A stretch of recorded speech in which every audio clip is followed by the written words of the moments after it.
29 तारीख ही नामनिर्देशन दाखल करण्याची ही शेवटची दिनांक होती. उमेदवारी अर्ज दाखल करण्याचा शेवटचा दिवस हा कालचा होता. काल दुपारी 3 वाजेपर्यंत उमेदवारी अर्ज दाखल करता येणार होते, परंतु काल पाचोरा भडगाव विधानसभेच्या उमेदवारी दाखल करत असताना शेवटच्या 2 मिनिटांमध्ये खूप मोठ्या प्रमाणात नाट्यमय घडामोडी घडल्यात. प्रांत कार्यालय किंवा प्रांत ऑफिस जिथे नामनिर्देशन पत्र दाखल करत जात असतं तिथे शेवटचे 2 मिनिटं शिल्लक असताना घुसर्डी येथील रहिवासी अमोल शिंदे हे त्यांना जबरदस्तीने तिथे दाखल करण्यात येतं. त्यांना 2 मिनिटं असताना शिल्लक असताना त्यांना प्रांत ऑफिसमध्ये जिथे फॉर्म भरला जातो तिथे आतमध्ये त्यांना जाऊ देण्यात किंवा त्या जबरदस्तीने त्यांना घेऊन जाण्यात येतं.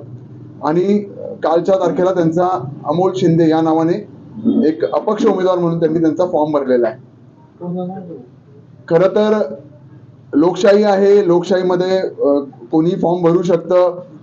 हे मी मागे बोललो की सुदृढ आणि चांगल्या लोकशाहीचं हे लक्षण आहे. त्याच्याबद्दल माझं दुमत नाही, कोणी किती लोकांनी फॉर्म भरलं त्याच्याबद्दल मत नाही.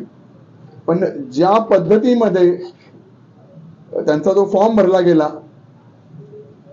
ज्या प्रकारे त्यांचा फॉर्म सबमिट झाला, ते पूर्ण घटनाक्रम हे संशयाच्या नाही पण 100% ते चुकीच्या पद्धतीत झालं ह्या पद्धतीने मी सांगू शकतो. खरं तर तो घटनाक्रम असा आहे की 2 मिनिटं शिल्लक असताना ते आतमध्ये जातात. तोपर्यंत फक्त त्यांच्या हातामध्ये कोरा फॉर्म असतो. आतमध्ये गेल्यानंतर फक्त ते फॉर्म दिला गेला असं आम्हाला समजतं आणि नंतर तो फॉर्म भरला आणि तो सबमिट झालेला आहे. फॉर्म भरल्यानंतर सबमिट झाल्यानंतर त्यांना यायला साधारण 3-4 तास लागतात. याच्यावरच ते लक्षात येतं की एवढा वेळ का लागला, जेणेकरून तो फॉर्म आतमध्येच भरला गेला. बाहेर आल्यानंतर त्यांना पोलीस प्रोटेक्शन मध्ये माननीय आमदारांच्या गाडीत बसवलं जातं. तिथून त्यांना गाडीत बसवून माननीय आमदारांच्या घरी घेऊन जायला जातं आणि तिथून ते कुठे गेलेत ते माहित नाही.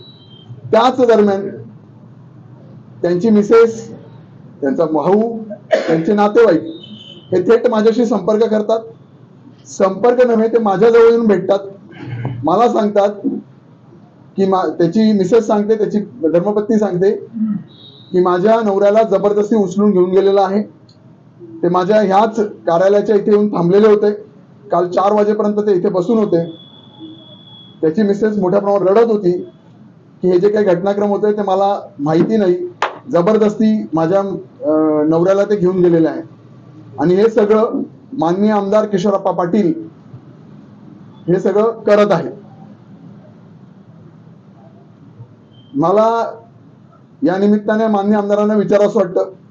खरं तर 28 तारखेला मी माझं नामनिर्देशन पत्र दाखल केलं, त्यावेळेस अभूतपूर्व अशी गर्दी मला आशीर्वाद देण्याकरता, मला साथ देण्याकरता पाचोरा भडगावकरांची जनता इथे उपस्थित झाली होती. आतापर्यंतचे सगळे रेकॉर्ड्स ह्या सभेने, ह्या गर्दीने ब्रेक केलेले होते. जी परिवर्तन सभा होती, परिवर्तन रॅली होती, याने ब्रेक केलेले होते. आणि याच सभेचा धसका घेतला. 100% आपण पडत आहोत, आपण हे इलेक्शन हारत आहोत आणि जिंकण्याकरता केविलवाणा प्रयत्न माननीय आमदारांनी केला. खरं तर माननीय आमदार मोठ्या मोठ्याने वल्गना करतायत की मी 3-3.5 हजार कोटीचा विकास केला. मला आमदारांना या निमित्ताने विचारायचं आहे, आमदार साहेब, जर कधी तुम्ही एवढा मोठ्या प्रमाणाचा विकास केला असता तर एवढा केविलवाणा प्रयत्न तुम्हाला करायची का प्रयत्न केला? म्हणजे एक छोट्या भाषेमध्ये म्हणजे मला वाईट वाटतं, तसं बोललं नाही पाहिजे. भामट्याने भामटेगिरी केली का, अशा पद्धतीतलं त्यांनी काम काय केलं. बरं, हे सगळं होत असताना त्यांनी पाळलेले गुंड तिथे होते. याचा परिणाम पाचोरा शहरात आणि तिथल्या असलेल्या व्यापाऱ्यांवर झाला.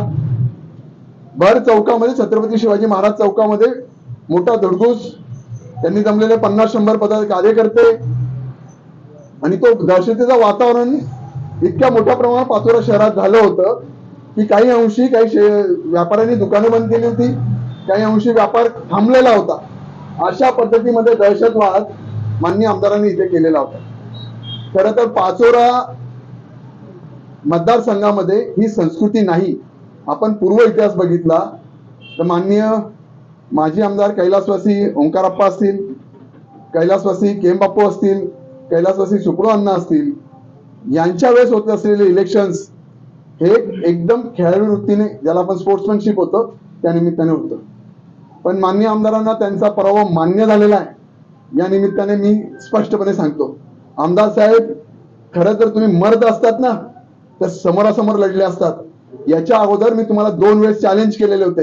एक तर अपक्ष लढून घ्या माझ्या समोर, नाही तर मैत्रीपूर्ण लढत लढून घ्या.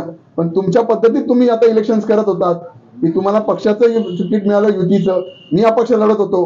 पण इतका घाणेरडा प्रकार कालच्या दिवशी तो तुम्ही केला, तो आम्हाला मान्य नाही. ज्या पद्धतीत नामनिर्देशन दाखल केलं गेलं, मित्र तुम्हाला सांगू इच्छितो की पूर्ण फॉर्म मध्ये भरत असताना ज्या ज्या गोष्टी आपण प्रतिज्ञापत्र सादर करत असतो, त्या सगळ्या प्रतिज्ञापत्रामध्ये असलेल्या गोष्टी ज्या उमेदवाराला डिक्लेअर करायच्या असतात, त्या सगळ्या निरंक म्हणून सांगण्यात आल्यात. म्हणजे चल अचल संपत्ती, तुमच्या असलेल्या केसेस, सगळ्यात महत्वाचं, इलेक्शन फॉर्म भरत असताना तुम्हाला तुमचं अकाउंट ओपन करणं गरजेचं असतं. ते सुद्धा अकाउंट ओपन झालेलं होतं किंवा त्याचे सुद्धा डिटेल्स त्याच्यामध्ये भरलेले नव्हते. तुमचे कुठले कुठले अकाउंट्स आहेत त्याच्याबद्दलचे डिटेल्स भरायचे होतात. तुमच्याकडे किती गाड्या आहेत, ट्रॅक्टर आहेत, ते तुम्हाला लिहायचं होतं. तुमच्याकडे शेती आहे का त्याच्याबद्दलचे विवरण तुम्हाला लिहायचं होतं. तुमच्या पत्नीच्या नावाने असलेलं विवरण लिहायचं होतं. तुम्हाला किती कुटुंबामध्ये व्यक्ती आहेत, त्यांचे तुम्ही किती अवलंबी आहात, ते लिहावं लागत होतं. अशी कुठलीही गोष्ट ह्या तिथे भरली गेलेली नाही. त्याच्यामुळे ज्या पद्धतीत हा फॉर्म भरला गेलेला होता, ज्या पद्धतीत आमदार साहेबांनी हा फॉर्म भरून घेतलेला होता, यावरून एक लक्षात येतं की माननीय आमदार साहेबांनी पराभव मान्य केलेला आहे. मी मागेही माझ्या भाषणात बोललो की होय आमदार साहेब, तुम्हाला वाटतंय की तुम्हाला मतं मिळणार आहे, ते पहिल्या क्रमांकाची नाही, खालून शेवटून पहिल्या क्रमांकाची, हे त्यांनी आज सिद्ध करून दाखवलं. अमोल भाऊ, तुम्ही आता चर्चा केली तर त्यांची जे अमोल शांताराम शिंदे म्हणून जे उमेदवार आहेत त्यांची मिसेस आणि त्यांचे काही भाऊ हे तुमच्याजवळ आले होते आणि ते रडत होते आणि आम्ही असं या गोष्टीच्या विरोधात असं सांगत होतो. तो व्हिडिओ तुमच्याकडे आहे का? नाही, आपल्याकडे कॅमेरा इथे जर माझ्याकडे कॅमेरा असेल तर त्याचे फुटेज मिळून माझे इथे आलेले. ते संध्याकाळी 6 वाजेपर्यंत ह्याच इथे होते. आंबे वडगाव इथे सुद्धा एक अमोल शिंदे आहेत, भडगाव तालुक्यामध्ये एक अमोल शिंदे आहेत आणि घुसेडीमध्ये सुद्धा अजून एक अमोल शिंदे होता. अशा 3 लोकांशी त्यांनी संपर्क केलेला होता. मोठ्या प्रमाणात त्यांना आमिष देण्याचा प्रयत्न माननीय आमदार साहेबांनी केला आणि त्यांना अमोल शिंदे या नावाचे वेगवेगळे डमी फॉर्म भरण्याकरता त्यांचा प्रयत्न होता. पण ह्या 3 त्यांना भीक घातली नाही. पण हे अमोल शिंदे जे आहेत, शांताराम शिंदे, मला माहिती नाही यांना किती मोठ्या प्रमाणात त्यांनी आमिष दाखवलं आहे, किती त्यांना दहशत केलंय किंवा त्यांना किती घाबरवलंय, त्याच्या जोरावर त्यांनी हा फॉर्म भरून घेतलेला आहे.